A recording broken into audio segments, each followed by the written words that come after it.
biggest risk I had taken, but I'm so glad I did because the relationships that I've built, I thought I had great relationships. I thought I knew a lot of people in the industry before, but it has exponentially expanded since I started my company. And I'm so grateful for that because it's allowed me to meet so many more people who are just quality, like great people you just want to do life with, people you want to talk to, you can't wait to catch up with.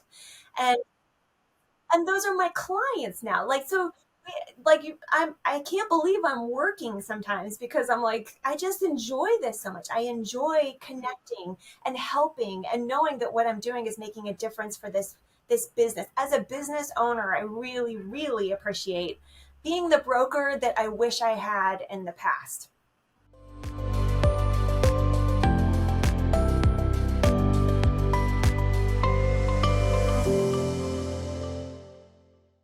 Hello and welcome back to another episode of Career Path. I am your host, Katalina.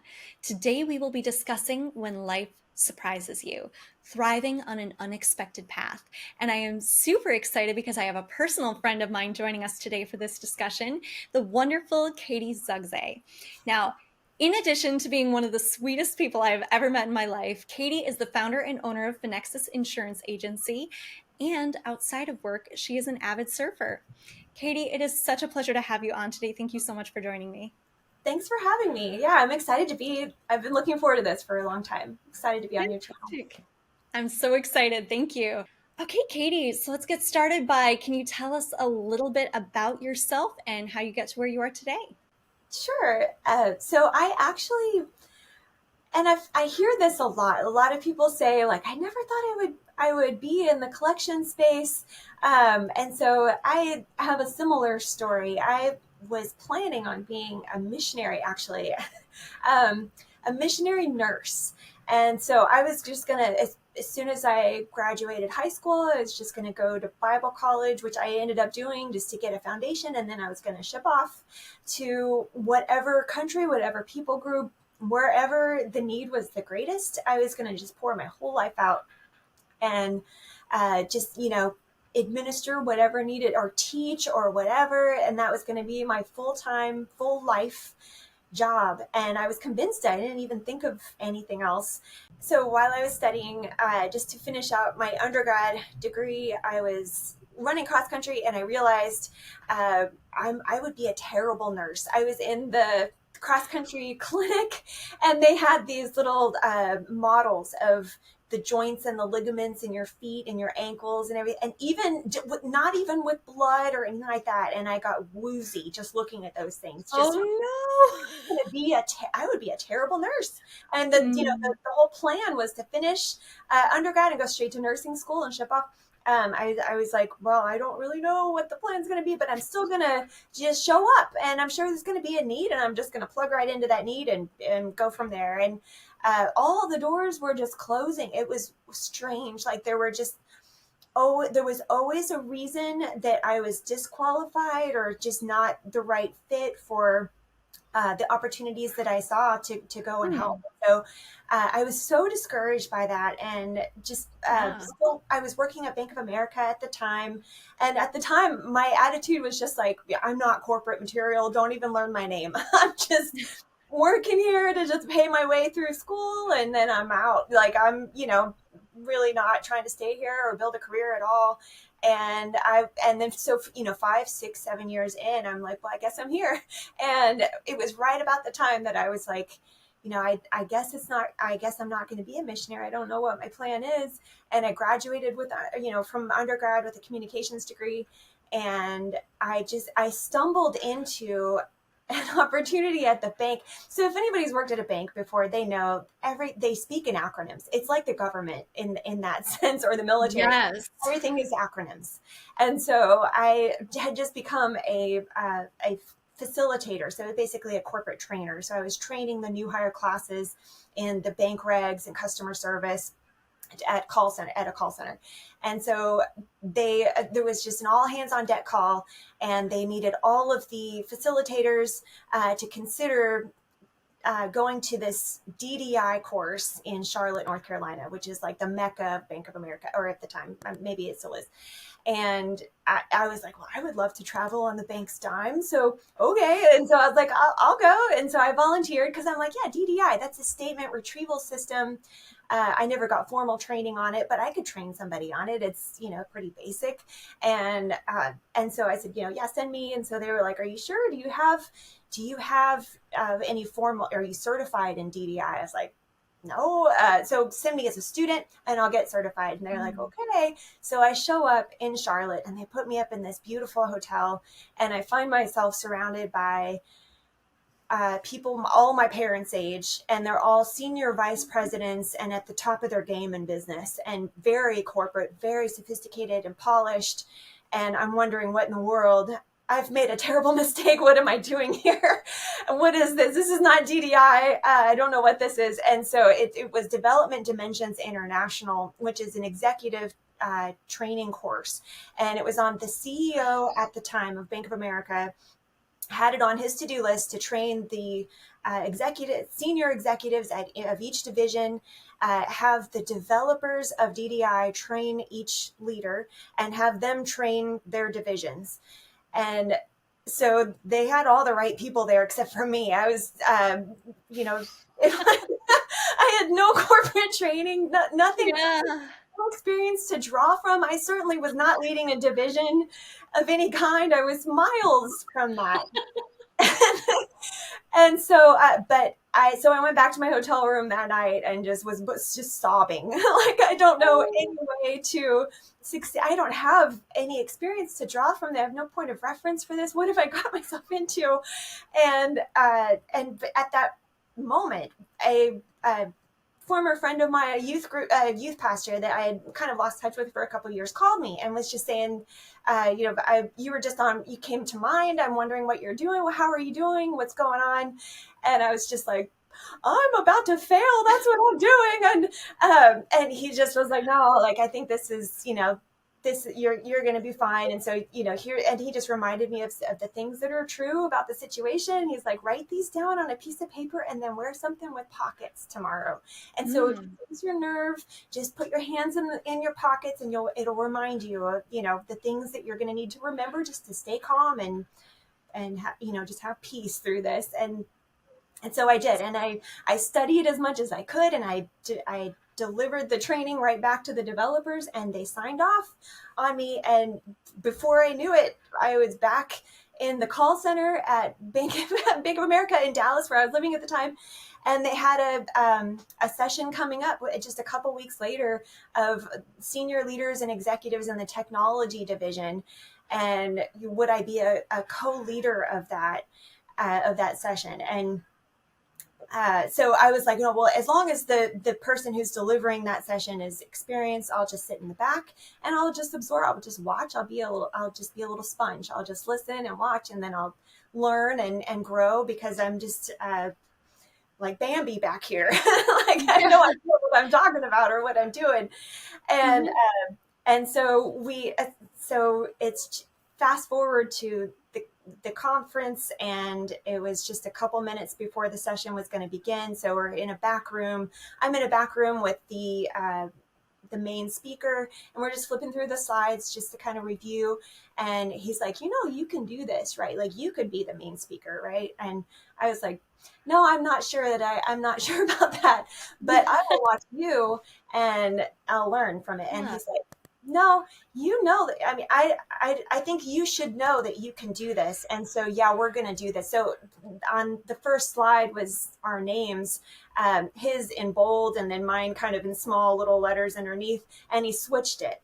And oh my gosh, the spotlight is on you. And it was just like 3 minutes, if that, before we were supposed to start. And so we walk into this giant ballroom full of very sophisticated business people. And we walked to the back to the sound booth. He's like, all right, change of plan, boys. Like, we're going to have to mic her. She's going to be the main speaker. And then just go ahead and mic me up just in the back. But, don't turn on my microphone yet. And then Wow. Seconds What a later, sink or swim moment. He really put you up there and was like, all right, take it away. seconds later, I was on stage, whisked onto stage, introduced, and and so it was beyond my expectations. I had cotton mouth for the first time in my life. I didn't even Yeah. know what that was, but my mouth went completely dry, and I was just terrified. But I did it, and it was beyond anything that I knew that I could even do at all. And Wow. so being able to lead and facilitate conversations. So I realized I didn't have to have all the answers. I didn't have to get up there and Yeah. lecture and teach everybody. I was able to kind of leverage when somebody would have a question. There were so many competent people in that room. I was able to leverage their experience and their wisdom, Yeah. their insight, and tie that into the material. And the questions were answered through that. And so Yeah. it was What a great thing. I did something very similar when I did a presentation recently where somebody asked a phenomenal question. You know, I'm supposed to be the expert on this item, and we're talking and talking, and then he asked this question. I was like, I have no idea. And I told him that straight out. I said, you know what? I have no idea. But my boss, if you think I'm an expert, my boss makes me look like an idiot when it comes to this stuff. So, you know what? I'm going to go back. I'm going to consult him on this. I'm going to grab your email after this session. And anybody else who wants to hear the answer to this, give me your email. And I'm going to send out the answer. And that I did the same thing you did. You lean on people around you, and you can still be ready to give a presentation without having every answer. Even yeah. though you feel like you should, you're like, I should know absolutely everything going in. You don't necessarily have to. Yeah. So that's, Yeah. holy moly, I cannot believe you did that. That's incredible. It was definitely a heart-pounding, eye-opening moment for me. I will never forget it. And so there were sessions after that where I was able to learn, kind of hone the skills a little bit better in terms of presenting. And but yeah, definitely was eye-opening because it made me think, well, that I guess I'm supposed to be in the business world or, Yeah. in a corporate environment. And that's the last place that I ever foresaw my path leading. But 100%. That is so common out here in our industry specifically too. Like nobody, uh, well, okay, a couple people maybe they meant to be here, but most people kind of stumbled into it. I mean, I stumbled into it with such a weird past of things that I was doing too. I always wanted to go the like acting performance route, and I still do stuff on the side, but like that's not my career path right now. yeah, I started doing marketing while I was doing performance things. And then from marketing, I ended up getting a job with an AI company that serviced this industry. It just like such a roundabout way. And suddenly I'm like, I'm in the receivables industry. So it's so interesting how people end up here. And from what I hear from most people, once you end up here, you don't necessarily leave, or at it least you is. stay connected somehow. It's just a cool community. That's what I found. So yeah, it's full. I've met so many genuine and winsome, um, just wonderful people in this Yeah. community.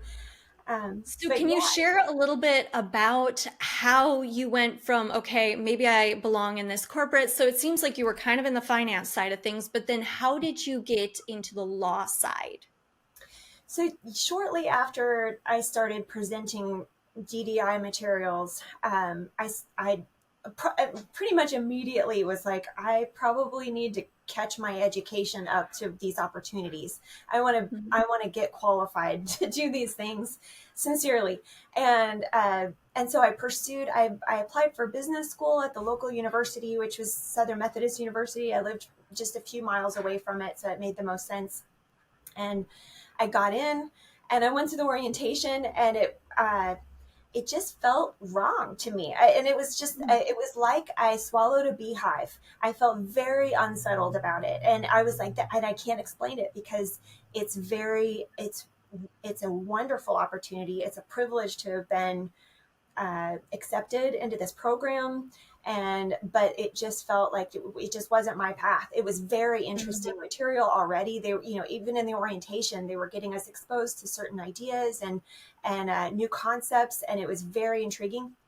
But I knew it wasn't the path for me, and so I was at a tailgating party at SMU, just with friends and family, and we were talking to some of the law students, and I was like, well, what makes a good lawyer? What are the qualities that make a good lawyer? And the response astonished me, because it just described who I knew myself to be. And it was just I was expecting somebody to say, you got to be a bully, you got to win every argument and just, Yeah, you have to be a shark in the water, yeah, smelling blood, that sort of thing. exactly. Yeah, just a taste for blood, calloused, and just a total jerk.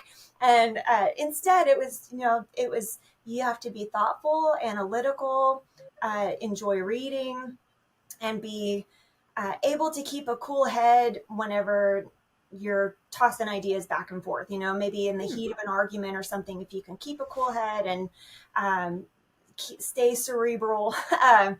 If you can see both sides of most issues, that's really helpful. It would be a strength for any lawyer to be successful. And I was like, holy crap, that's me. I can do that. That describes me. And I never thought that, nobody ever said, that little Bambi over here with Bambi eyes and a school marm, voice, really be good as, in the courtroom, like as a lawyer. Yeah. It's not what you So see. real quick, I wanna touch on what you said, because that's so interesting about lawyers, and I feel like I've never heard it before.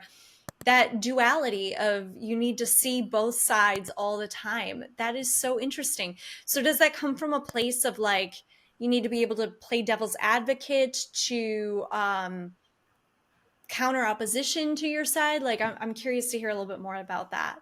Yeah, well, you can make the strongest arguments when you can anticipate the counter argument and address it before your opponent even brings it up. And that kind of can help neutralize it if you can just address it in advance. So, well, my opponent's going to tell you that blah, blah, blah, but really, here's the situation.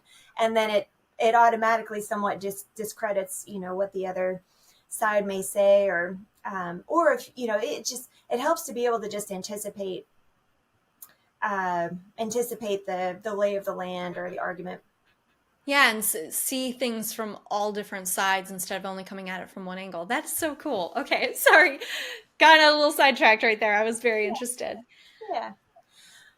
So it really embodied you, and that is super cool. And you were just like, wow, maybe out of being this missionary, maybe my true calling is actually something totally out of left field that I never ever considered a lawyer. Yeah.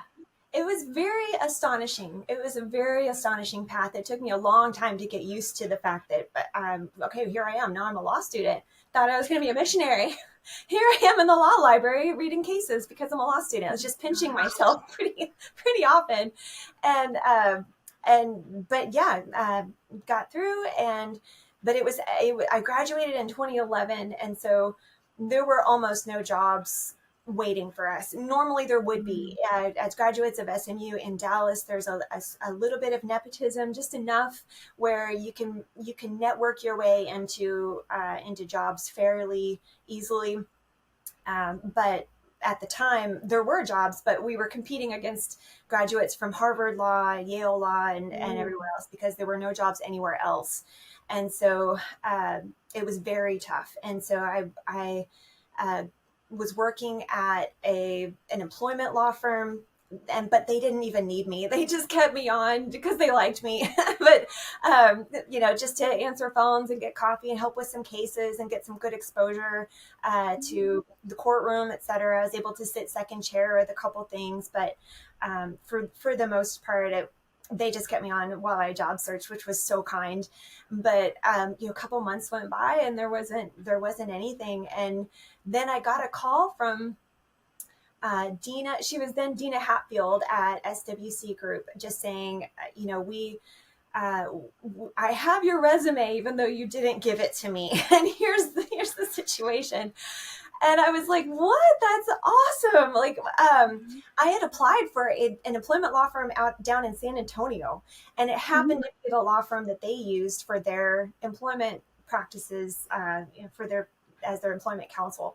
And so I had had a little bit of experience in the clinic in law school, dealing with some consumer law, and actually debt collection. But I was on the other side. I was representing the plaintiff.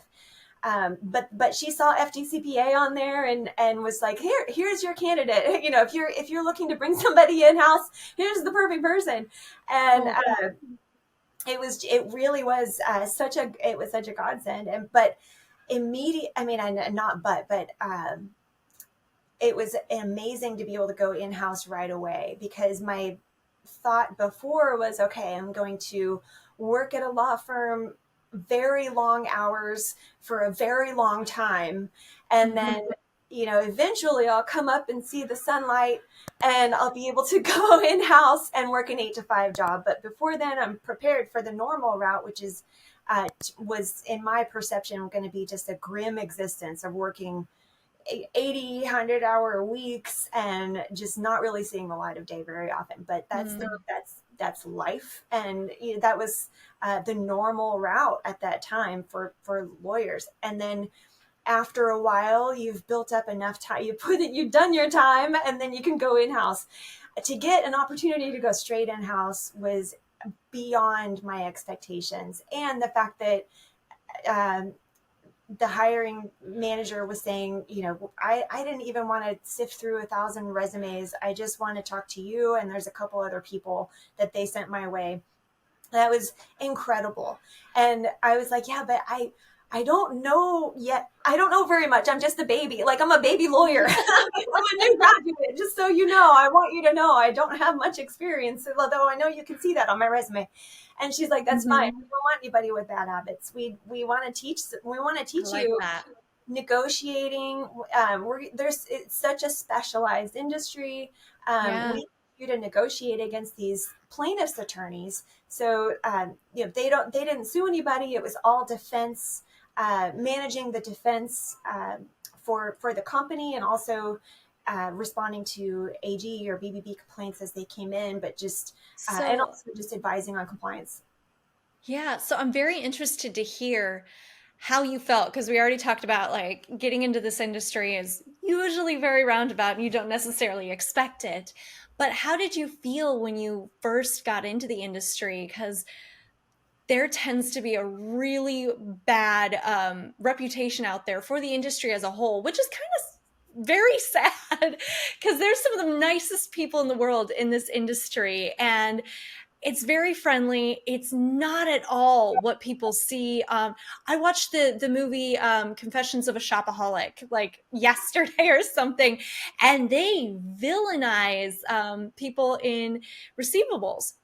Villainize like crazy and like pretend that we do these horrible outlandish things, and it's like, oh wow, there is a horrible perception of what's actually going on here. So when I first joined the industry, I even had a family member comment like, why would you work for the bad guys? Like, you're working for horrible people. And I was like, no, I'm not. I think you have a bad conception of what this is. And it even took me a while to kind of get some of this shame that I feel like is put on you for being in this industry off, and being like, hey, that there's misconceptions left and right, and it's not a bad thing, and people need to understand that or have an open mind about it. But how did you feel when you first joined that, especially being on the litigation side of things? Yeah, managing the defense litigation, I really at first was very apprehensive, because I wasn't sure if I was the good guy or the bad guy in the equation. Just like you said, I was like, are we the good guys or the bad guy? I don't know. I Are we the bad guys? I don't know. Yeah, like I don't Am I know. the drama? I really hope that we're the good guys, and if we're not, I'm glad that I have some influence that I can help. If we're not compliant with consumer protection laws, which it seemed like they very much were, had things buttoned up and good processes in place, but if I see anything else, maybe I'll be the one that's, going to whip him into shape or something. Just baby Yeah. lawyer as a baby lawyer. But anyway, that was like my consolation in case we're the bad guys.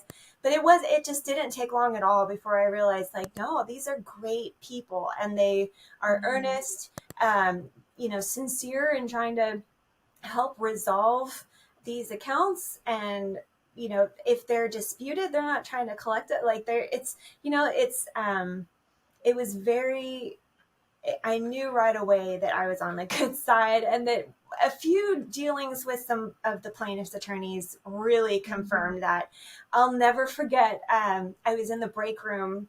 It was just a couple months into starting this new position, and I just was furious, because all of the ethical rules were being violated left and right, like by the plaintiff's side, the side that was holding themselves out as the knight in shining armor, and just the good guys, and they're We're gonna. defending the consumer and they're actually the ones violating. Yes, just left, right, and center, just flagrant disregard for any kind of fairness or truth, let alone ethics. Things that I had, it was just so fresh in my mind as a recent law student, and it just all was, none of it was being respected. And then the plaintiff's attorneys were not even functioning as attorneys. They just were trying to shake down, kind of sending ransom notice. It was just shakedown letters is what it felt like. And the way that they would negotiate was so unfair. They didn't seem to care what the law or the facts were.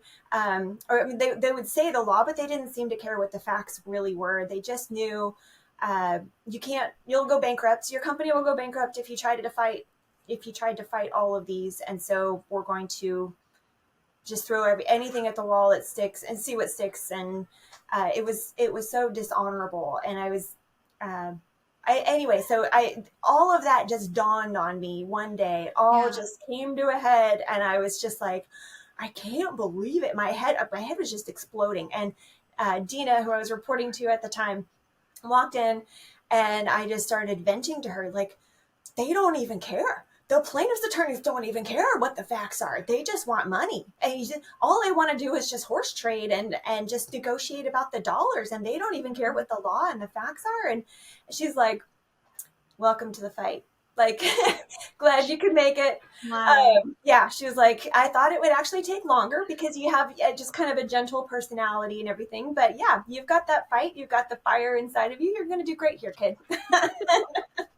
It's what you were meant to be, I guess. That's so cool. Wow. Yeah. And so, that was working in-house. And then fast forward, I ended up moving to San Diego. I was working remotely, and I was recruited to Marsh & McLennan, which is an insurance agency, and one of the largest ones. And they needed a lawyer to talk to the lawyers at their clients' offices. And so that was fascinating. I really didn't think at the time that insurance would be very interesting or could possibly be interesting to anyone.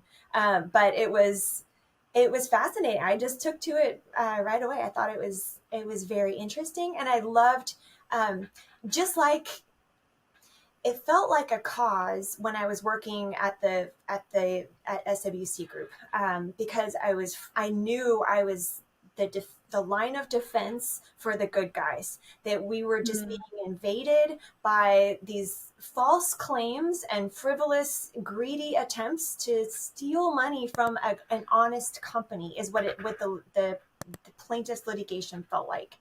And so it felt very cause driven. And then learning insurance was quite a shift from that, but it was relational. I saw what a value you could bring to a business just by understanding their risk management. So is that how you started to create your own company?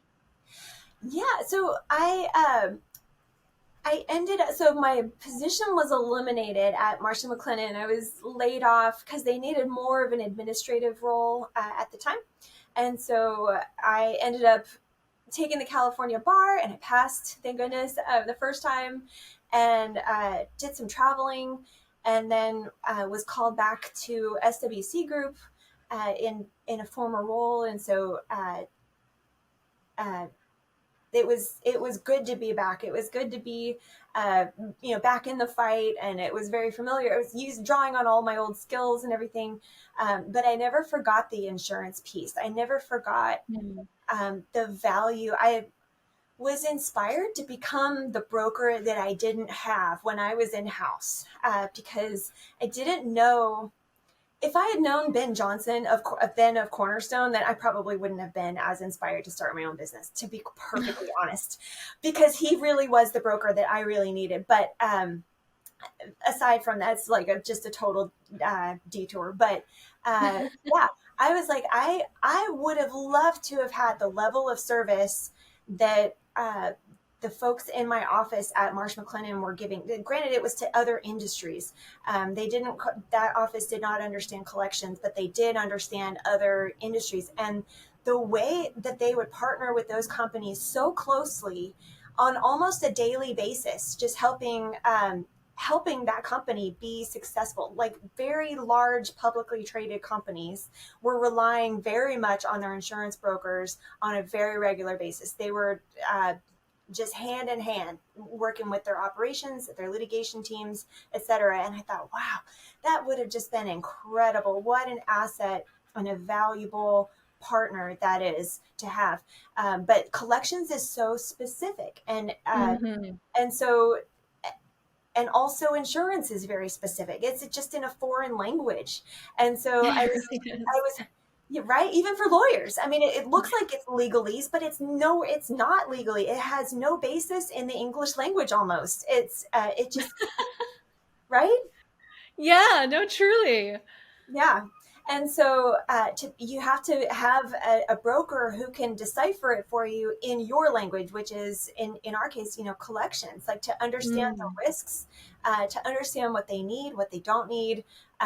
It's such a cool, I realize, like, I have such a unique skill set. I would love to translate between insurance and collections, to be able to get things that fit, and be able to offer the service in a way that's relevant and not cookie cutter or one size fits all, because none of the companies are cookie cutter or one size fits all. They're very unique.